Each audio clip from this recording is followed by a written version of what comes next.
What the fuck, man? It's so wild. Okay.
Okay.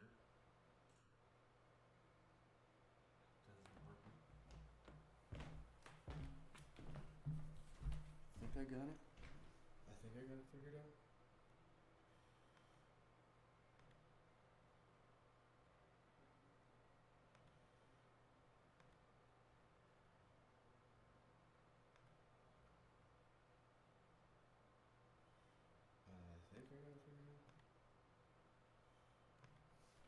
I think I got it figured out.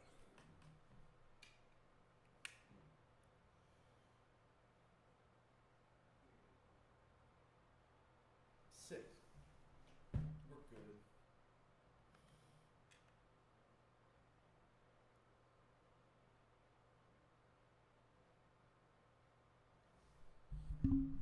Do I collect Pokemon cards? No. I used to play Magic the Gathering a lot, though.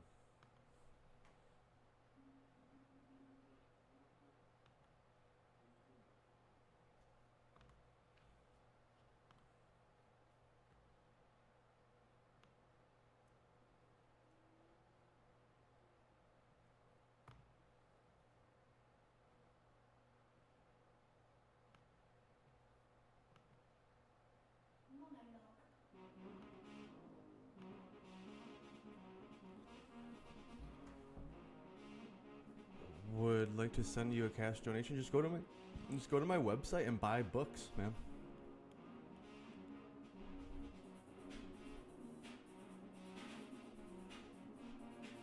I fixed it, bro.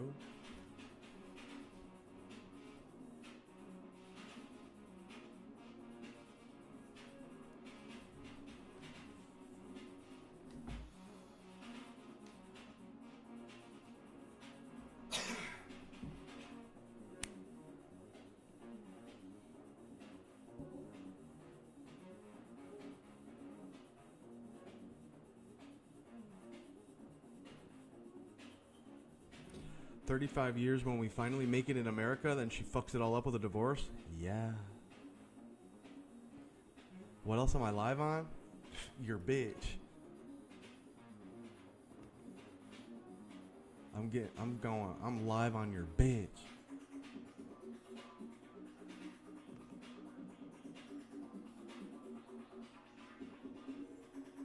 Yeah, you shouldn't have let her get that divorce, bro. You know, women can't make you do shit. You allow shit to happen.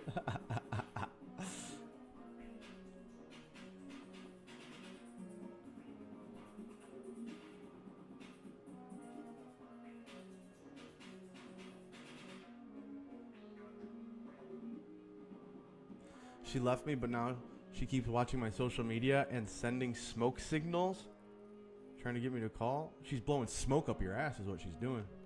Don't fucking call that bitch, stupid fucking bitch. You gotta be real dumb to fall for that one.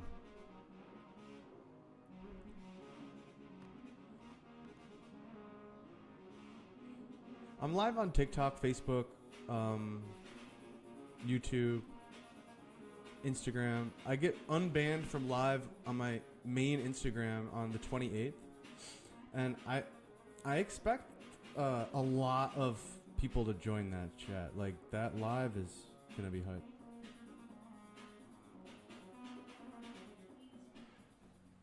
Is my How to Fuck video series worth buying? I've heard that it wasn't. I've got some negative reviews on it.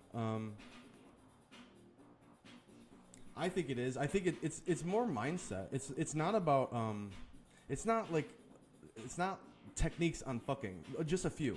It's like some like tricks, like chemically and mindset. Like it's the best mindset, I think.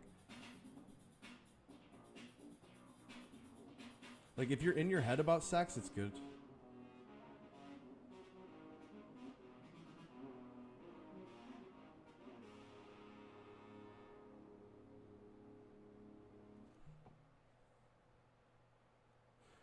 I'm flying out to Philly tomorrow to meet with a student, and we're doing some infield.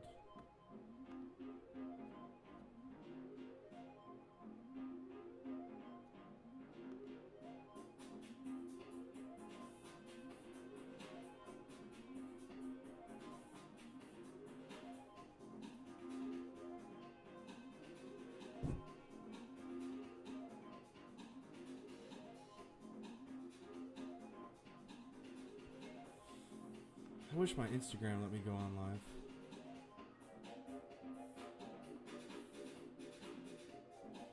I want to start doing something on a live, bro. Like, oh, I'm gonna start doing whiteboard on the live, and basically just like making up brutal truths on the spot. I think that's what I'm gonna do next. Cause like everyone, like the whiteboard videos are just what pops. Like the people have spoken. They told me what they want. Oh, and I'm live on Twitch too. So like, if I could just do that live and get like long form and then clip that, you know what I mean? And I'm starting clipping campaigns.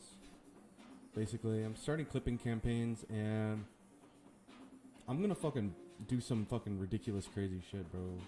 I gotta do something fucking crazy to fucking get put on the map here.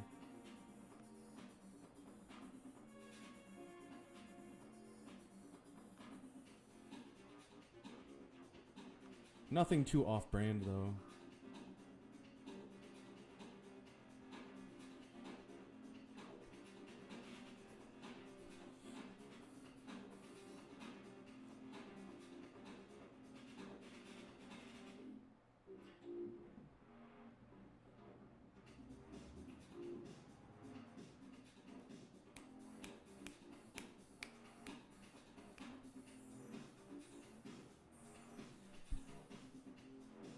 What does it mean when she doesn't respond to my text but always find a way to be near me at work?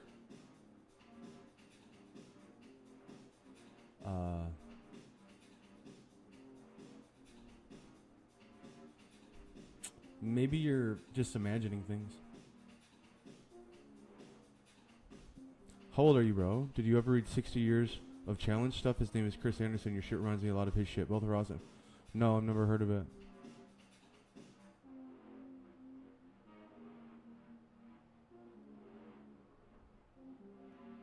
Chris Anderson?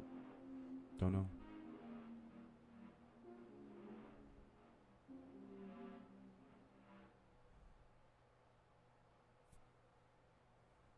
You know who Richard D. James is?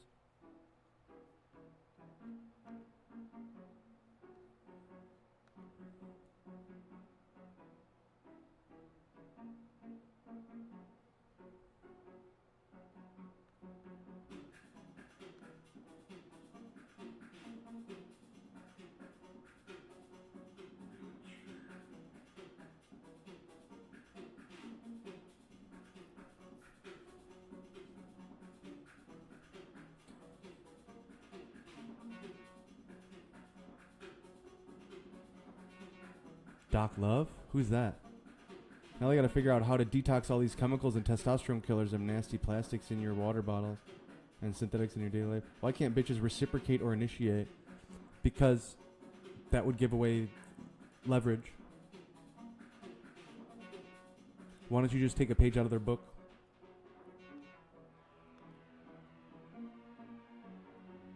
Like, the shit that they're doing is obviously triggering you and, like, making you concede leverage. So, you know that doing what they do will make someone concede leverage if they want you. So just do what they do, right?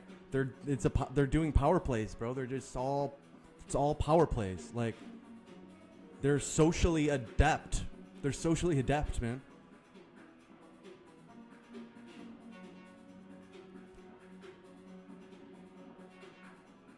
Who is Richard D. James? What is Google? English or Spanish? English. The fuck?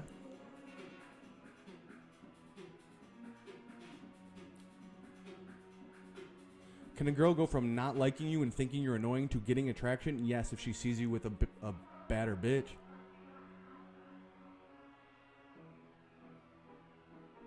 Bitch reacts but won't text.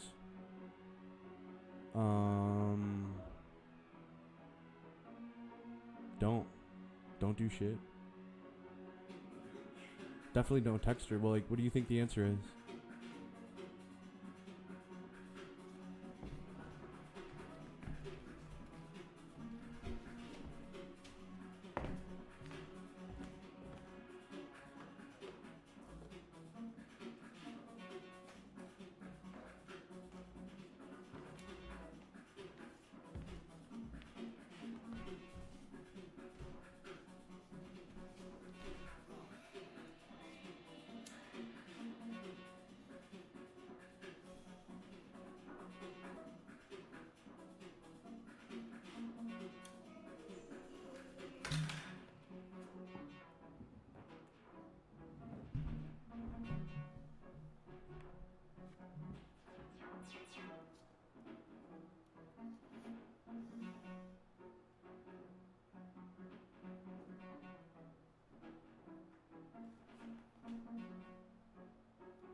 Wrote the dating dictionary?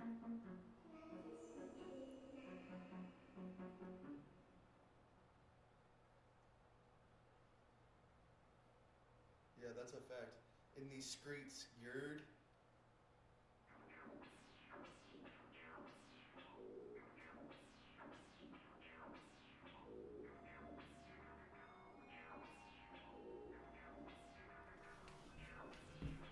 How does not doing anything get them attracted to and notice you? You have to pop up on their radar first.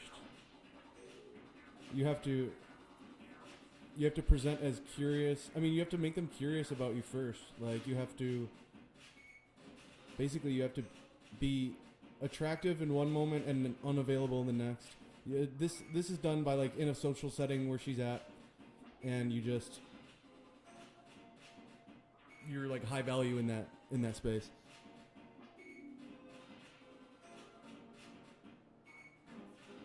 Does she really want to move on if she keeps randomly calling me and watching my pages? What is this bitch on? What she's looking for is basically she's looking for confirmation that she made the right choice. Like, you communicating with her is gonna confirm her choice.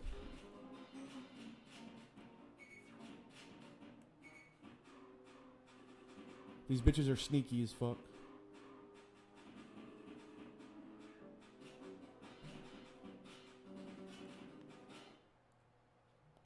They're very sneak.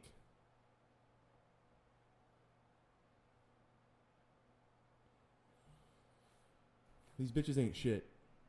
I'm gonna be real with you. These bitches they really just ain't shit, bruh.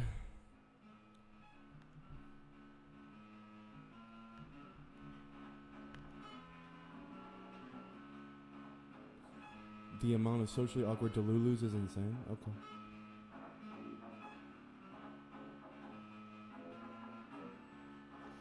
Yeah.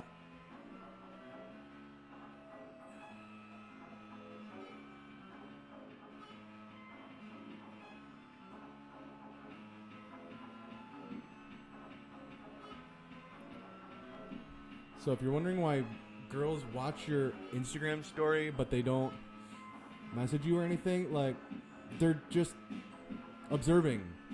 They're gathering data. They're checking.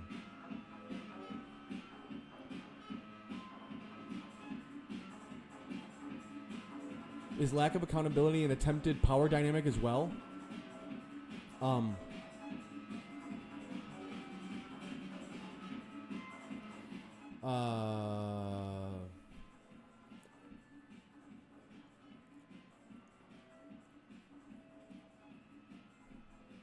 No, I think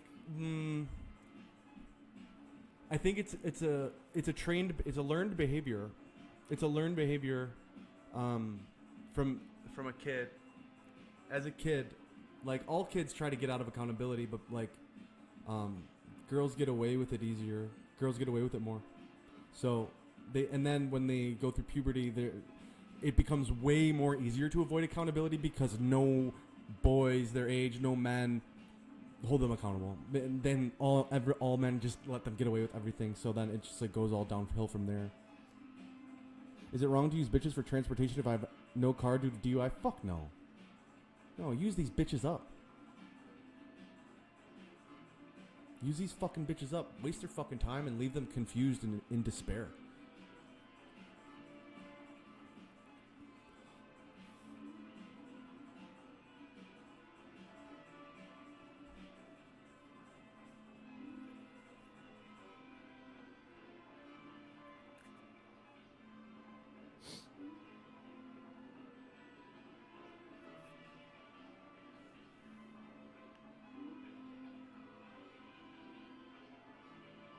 How do you handle her personal questions about your life, job, or career? Absurdity. Like, if she tries to get into a serious conversation, fucking, like, sidestep it with absurdity.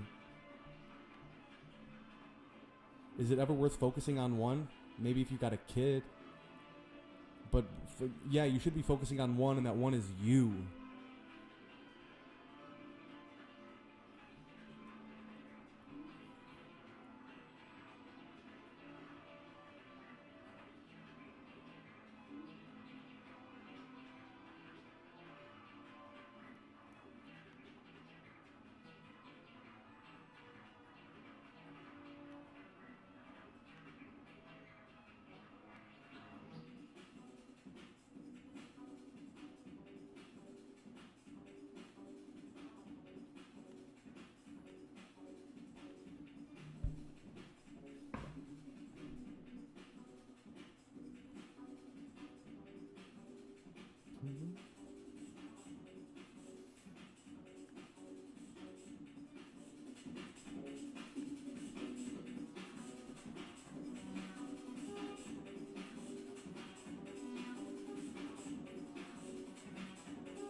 Let us be honest about what dopamine actually is.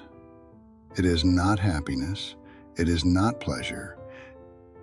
It is a prediction error signal. Your brain releases it when reality exceeds expectation. That is the technical truth. The functional truth is simpler. Dopamine is the chemical that says, do that again. It is a leash, and evolution has been jerking it for 500 million years. Every habit you have, every obsession you cannot shake, every pattern you call a personality, it is the leash, not you. Today we are going to look at who is holding the other end. Men evolved as expendable scouts and hunters. They left camp, alone or in small groups. They came back with meat, or they did not come back at all. The ones who survived could tolerate long stretches of isolation. They could stay focused on a tracking task without social reassurance. They could kill a rabbit, feel a small reward, and keep going. That is the male dopamine template: solitary goal achievement. The reward is the kill, not the applause. When you can sit alone with a hard problem and feel satisfied at the end, that is 400,000 years of selection talking through you. Women evolved as the core of the camp. They gathered together. They raised children together. A woman who wandered off alone got eaten or left behind. Her survival depended on reading faces, remembering social debts, feeling rewarded when the group approved of her. Did you hear what she did? Literally unhinged. Noted and documented. That is the female dopamine template: social validation. The reward is the nod, not the task. Those templates are not metaphors. They are physically etched into the midbrain.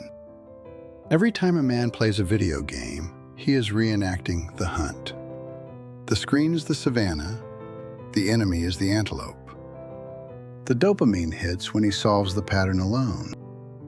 Every time a woman posts a selfie and waits for likes, she is reenacting the camp. Why no likes yet? Oh my God.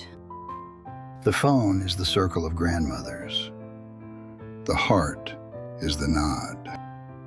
The dopamine hits when she sees she is still included. Same chemical, different trigger.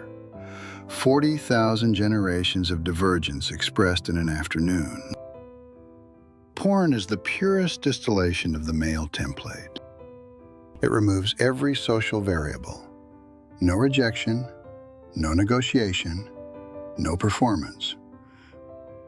Just a visual stimulus. And a finish. The male brain does not distinguish between a real partner and a screen. It only distinguishes between effort and reward. Porn offers maximum reward for minimum effort, so the male brain chooses porn. Not because men are lazy or broken, because the brain is a cost-benefit machine. And the machine learned, over 40,000 generations, that the hunt works best when you do not have to negotiate with the antelope. The female brain cannot do this. A woman watching porn alone gets a weak signal. Her dopamine system evolved to require social context. She needs to know who the people are, whether they matter to each other, what the relationship means. That is why female erotica has plot. That is why 50 Shades sold. He is so broken. But I can fix him. The sex is not the point. The power dynamic is the point. The social calculus is the point. A woman can fantasize about a billionaire because the billionaire represents status. Status represents safety. Safety triggers the ancient camp circuitry. The man just needs 2 bodies and a camera angle. Now let us talk about truth. Brutal version. Truth is not a moral category. It is a strategic one. Men tell the truth because the truth is cheap for them.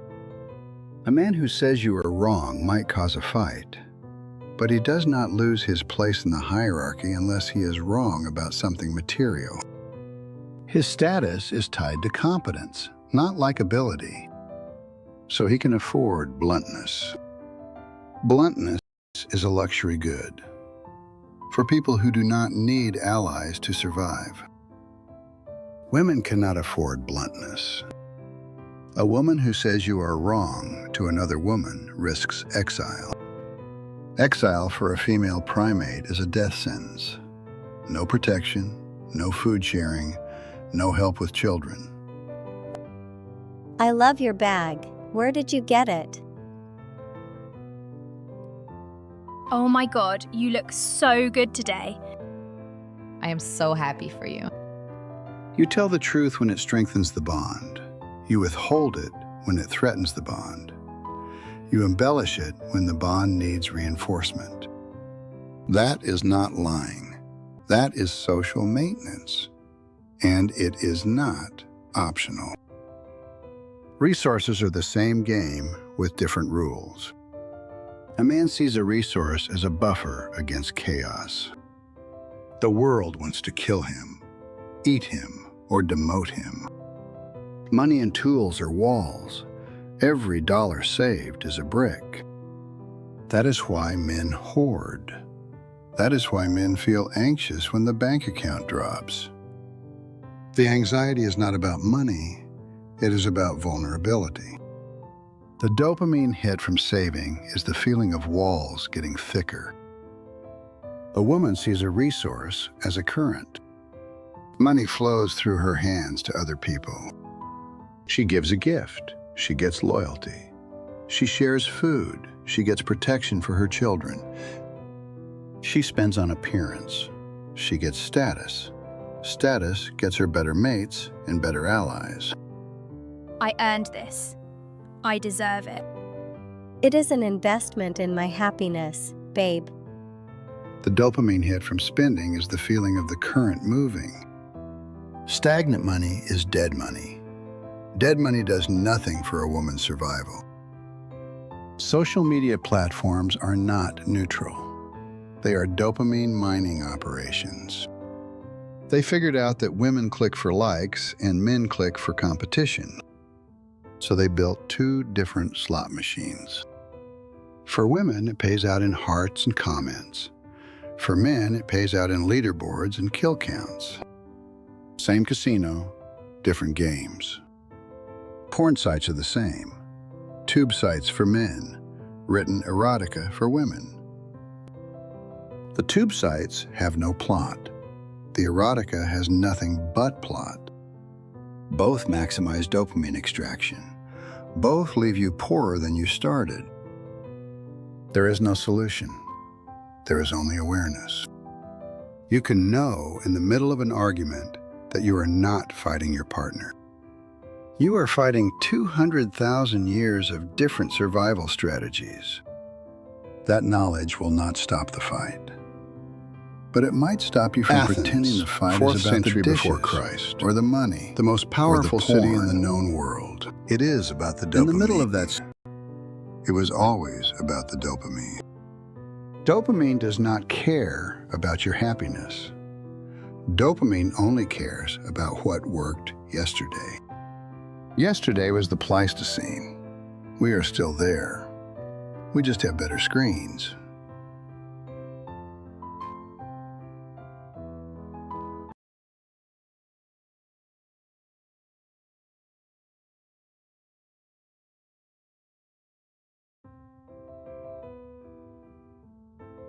Athens, 4th century before Christ, the most powerful city in the known world.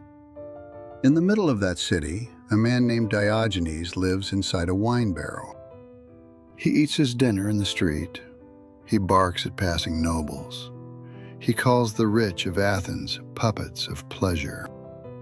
The Athenians call him many things: mad, filthy, rude, and above all, bitter.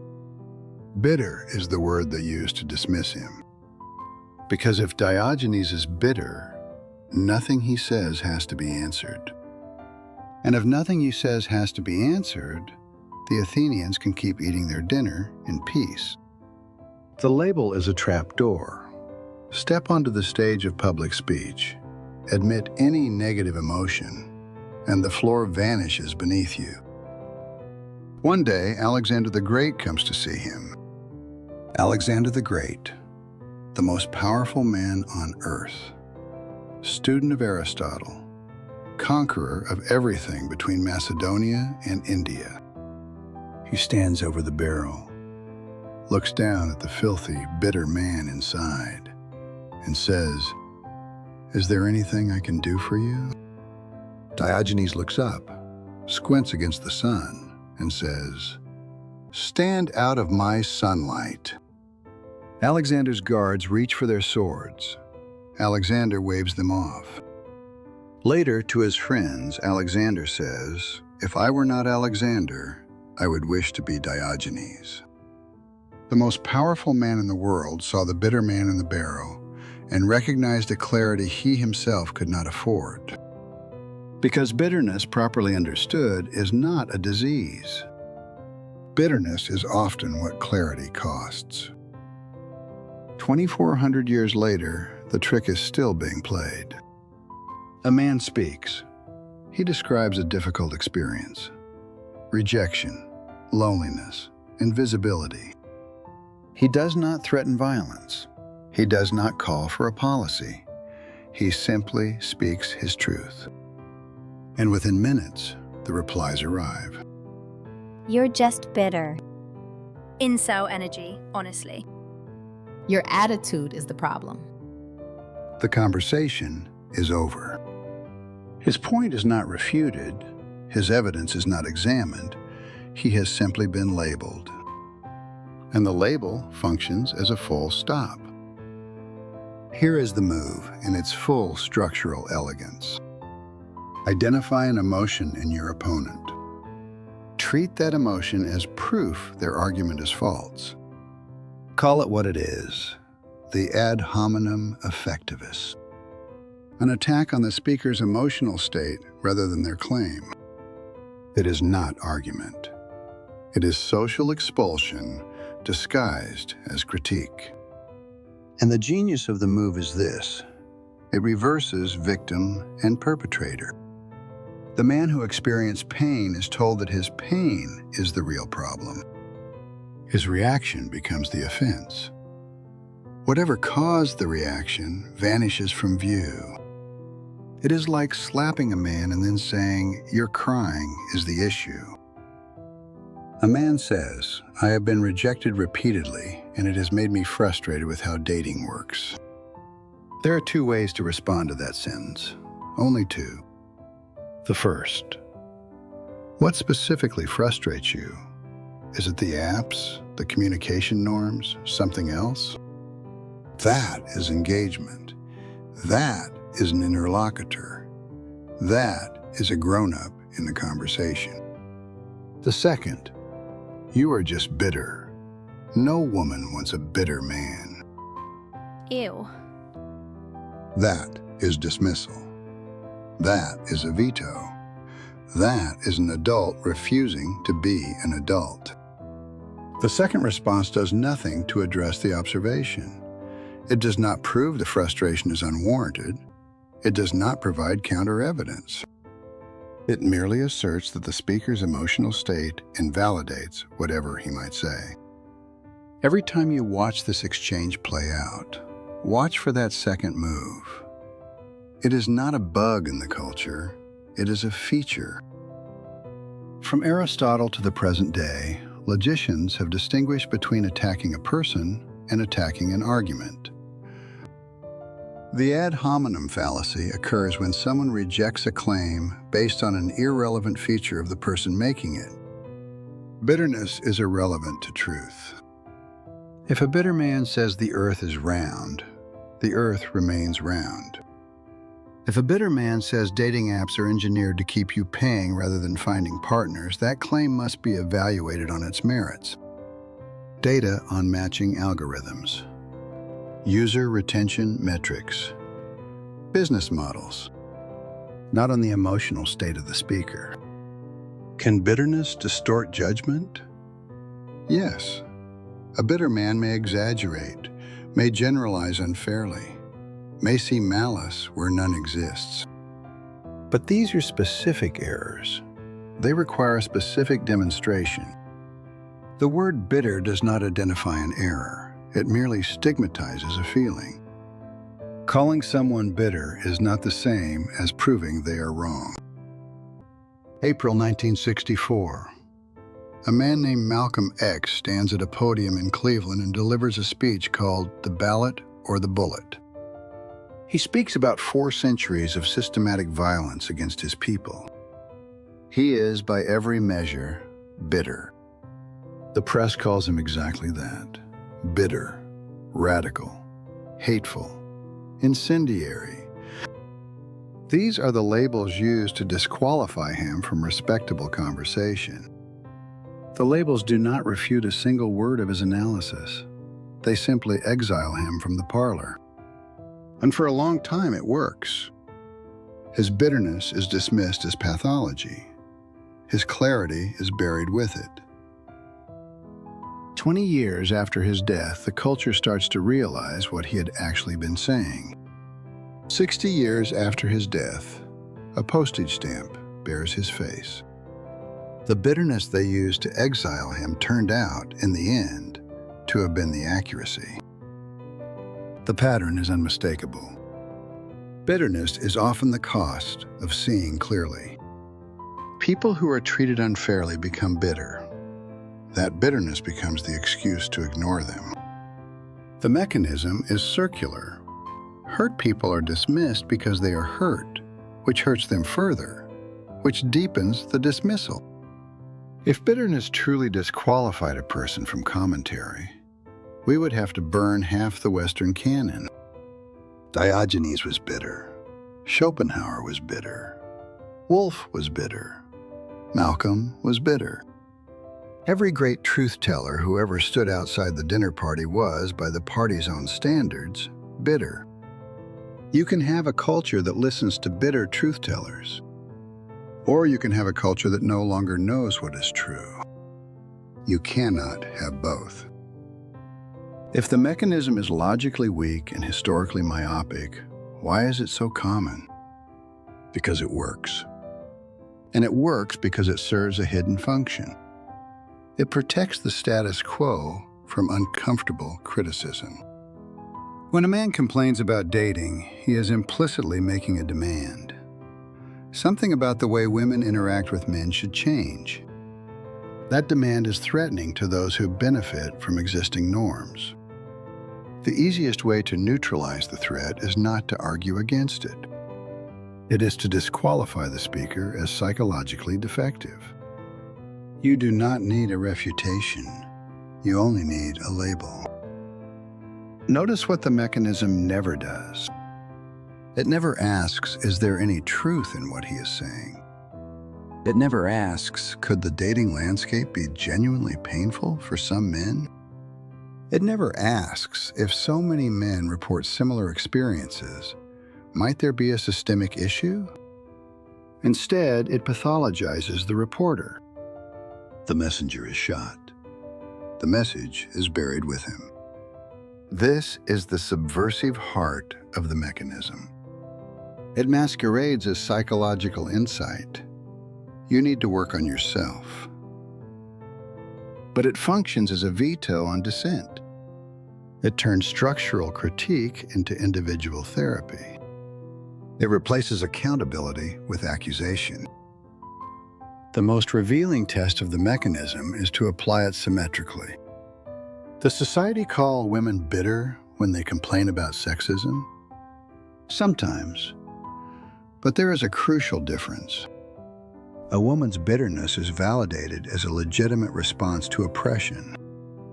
A man's bitterness is pathologized as a character flaw. A woman says, "Men have mistreated me my whole life, and I am angry about it." That is called consciousness raising.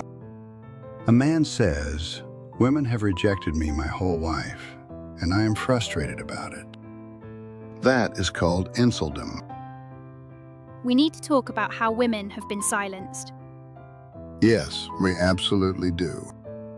We need to talk about centuries of misogyny. Yes, we do. We need to talk about how men have treated women. Yes, let us. But the moment a man says, we also need to talk about what has happened to men. Oh my God, you are so bitter. Incel energy. Oh my God. This is literally violence. The asymmetry reveals that the mechanism is not neutral. It is deployed selectively to maintain a hierarchy of grievance. Let me be absolutely clear on this next part. Misogyny is real. It is not a fiction invented by women to oppress men. It has a body count. The prevailing story says dating is a team sport, that both of you want the same thing, that you are just waiting to find each other. That story is sold to men. It is not sold to women. Call it what it is, a competition dressed up as a collaboration. The prize is scarce, the slots are few. The other men want what you want. Treating a competition like a collaboration is how you lose it. This is not cynicism. It is the first honest sentence anyone has ever said to you about dating. We are going to walk through what it actually is. Look at the math. Any day, any app, any woman with a face. Hundreds of messages, dozens of matches, a waiting room the size of a small town. Your message is a ticket in a lottery she never asked for. Ugh. Too many guys. I can't even. You are not her teammate. You are a candidate.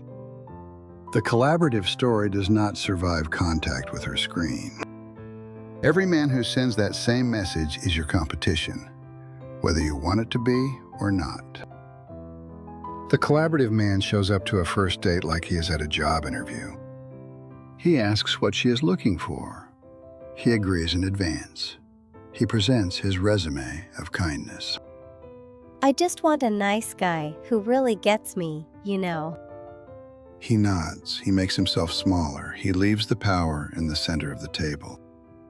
He is trying to pass a test. She is conducting one. That is not partnership. That is audition. You cannot collaborate with someone who is still evaluating you. Stop showing up to be chosen. Show up to choose. Step back and see the shape of the thing. You are not in a garden picking flowers together. You are in a coliseum. 10,000 other men are in the stands with you. They want what you want. The sword is your frame. The armor is your standards. The prize is her full attention. No one in the crowd is rooting for a collaborator. The crowd roots for the man who knows he is in a fight and shows up anyway. Pretending it is not a fight does not pull you out of the arena, it just disarms you inside it. Every date is a transaction in a market. Say it out loud. Nothing breaks. You trade status for access. You trade access for commitment. She trades beauty and softness for protection and direction. Call this cold if you want. It does not stop being true. Pretending the market is a gift economy makes you a terrible trader. You hand over your time, your attention, your future, and you call it generosity. It is not generosity. It is a trade you pretended was not happening. Know what you are selling. Know what you are buying. Know your price. Wait, do my angle again. I'm literally just being authentic right now. That is not an HR compliant caption. Do not mistake me. She is competing too. She is competing with every other woman for the top 20% of men. She is competing with her own timeline, with her own 30s, with the woman she was at 22. Her game has different rules. Same arena. You can respect an opponent without becoming one. Start respecting her enough to stop pretending she is not playing. The men who win in dating know they are playing a game. They do not apologize for playing. They do not pretend the board is not there. They have a frame. They have standards. They walk. They do not take a rejection personally. A rejection is a move. A match is a move. A ghost is a move. A text back is a move. The board is always moving. The sentimentalist gets his pieces taken while he is writing poetry about the pieces. The man who plays the game as a game is free. Everyone else is a piece. Ask who benefits from you thinking dating is collaborative. The apps benefit. A collaborator pays for premium. A collaborator stays on the app for years. The top men benefit. A collaborator does not compete with them. He waits his turn. Her current situation benefits.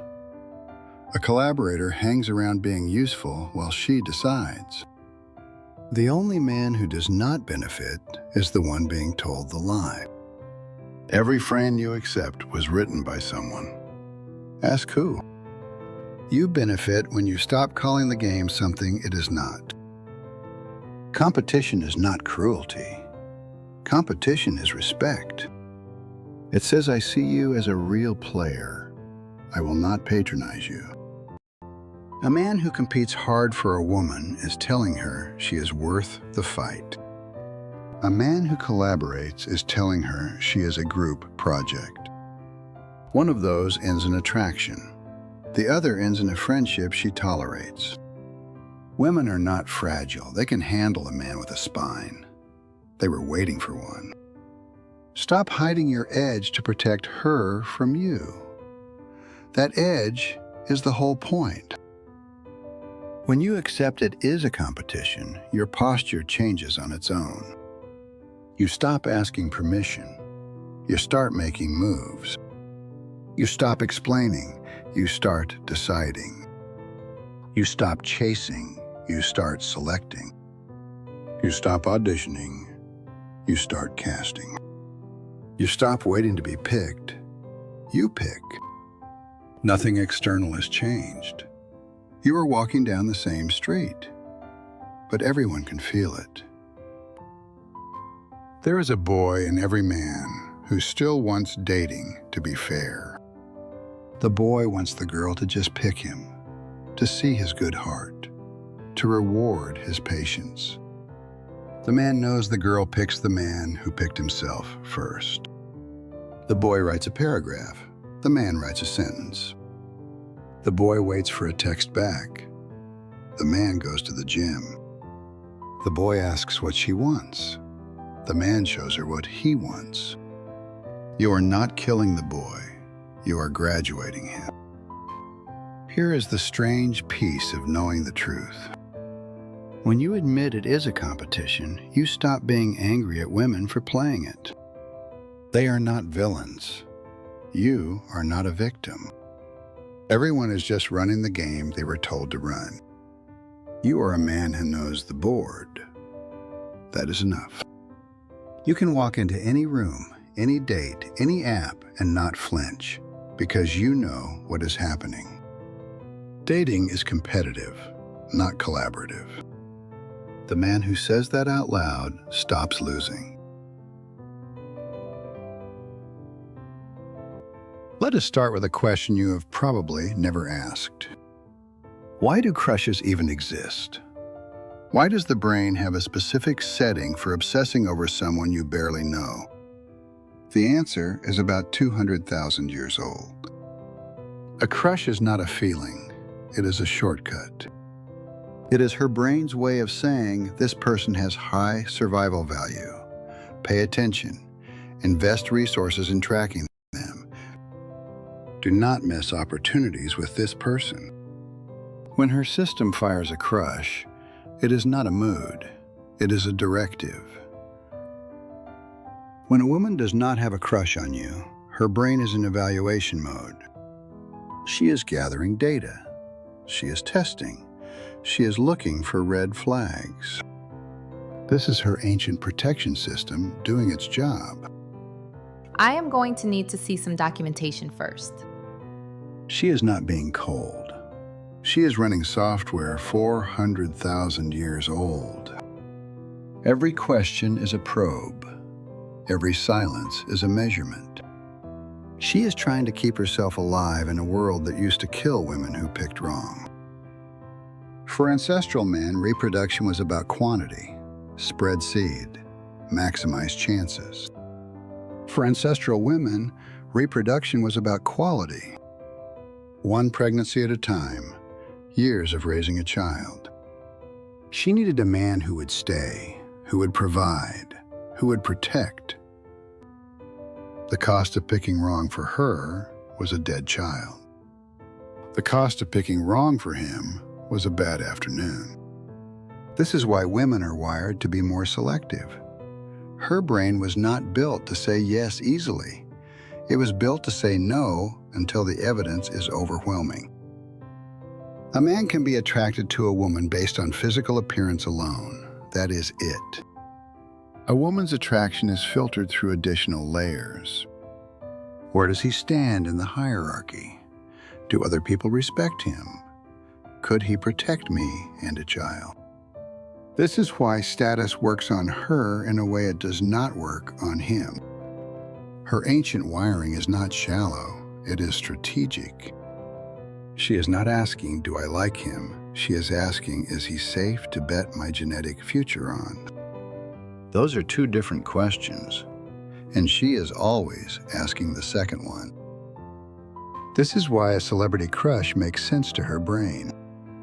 The celebrity has massive social proof. Millions of people validate his value. Her ancient wiring sees that and thinks if everyone else wants him, he must be high value. My brain should want him too. Oh my god, I literally love him. She has never met him. She does not know him. Her brain does not care. The consensus is the signal.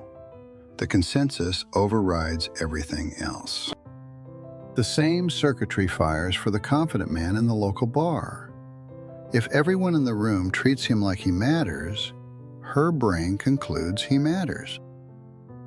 When a woman does have a crush on you, that protection system temporarily shuts down.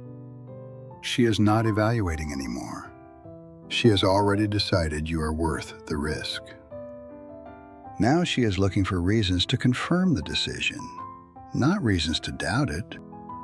This is the override. This is why a woman in a crush can forgive things she would flag in any other man. This is why she laughs at jokes that were not that funny. The gate is open, and everything looks different from inside the walls. This is the gap between the suitor and the crushee. The suitor is trying to win her over while her protection system is fully active. He is trying to pass a test he does not even know the rules to. The crushee showed up with signals that bypass the test entirely. I do not know. There is just something about him. Her system saw status, social proof, confidence. It hit the override button before she was even aware of it. You are not trying harder than the crushee. You are fighting a different opponent. Stop trying to pass her test. Start becoming the man her test was designed to skip. Signal 1, emotional volatility, the uncertainty principle. In the savannah, predictability meant safety. It also meant boredom. Uncertainty meant danger, but also opportunity. The male who could create moments of tension and resolution was the male who could handle the unpredictable. He could hunt, he could fight, he could lead. When you create emotional spikes, teasing, pushing and pulling, keeping her slightly off balance, you are triggering that ancient association. Her brain does not think he is playing games. It thinks he is dynamic. He is not boring. He is capable. Signal 2. Social proof. The tribe consensus. If a man walked into a tribe and everyone respected him, that was valuable data. It meant he had already been vetted. It meant crossing him had consequences. It meant aligning with him was smart. Her subconscious registers this as consensus data. The tribe has approved him. He is safe to engage with. You do not have to be famous. You just have to carry yourself like someone who is comfortable in his own environment. That comfort signals you have been accepted before. Signal 3. Pre-selection. Mate choice, copying. Female animals often choose mates that other females have already chosen. Humans do it too. When a woman senses that other women find you valuable, it triggers something ancient. He is kind of adorable, though. Right? I see it. Her brain thinks if other females have selected him, his genetic material has been vetted. This is why neediness is so deadly. Neediness signals that no one else has chosen you. Preselection is not about making her jealous. It is about the quiet confidence of a man whose value has been reflected back to him before.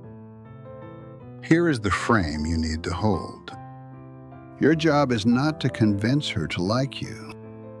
Your job is to show up in a way that triggers the shortcut. Be unpredictable enough to hold her attention without being chaotic.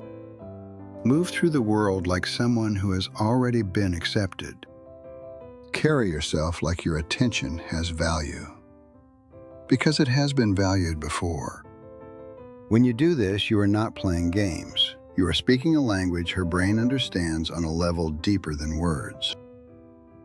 When you do this, she does not choose to have a crush on you. It just happens.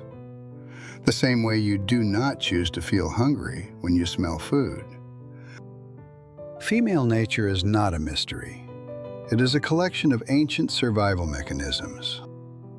The crush is one of them, a shortcut her brain uses to fast-track a high-value male past her defenses. You cannot talk your way past that system, but you can stop triggering every alarm in it. It is not magic, it is mechanics. And now you understand how they work.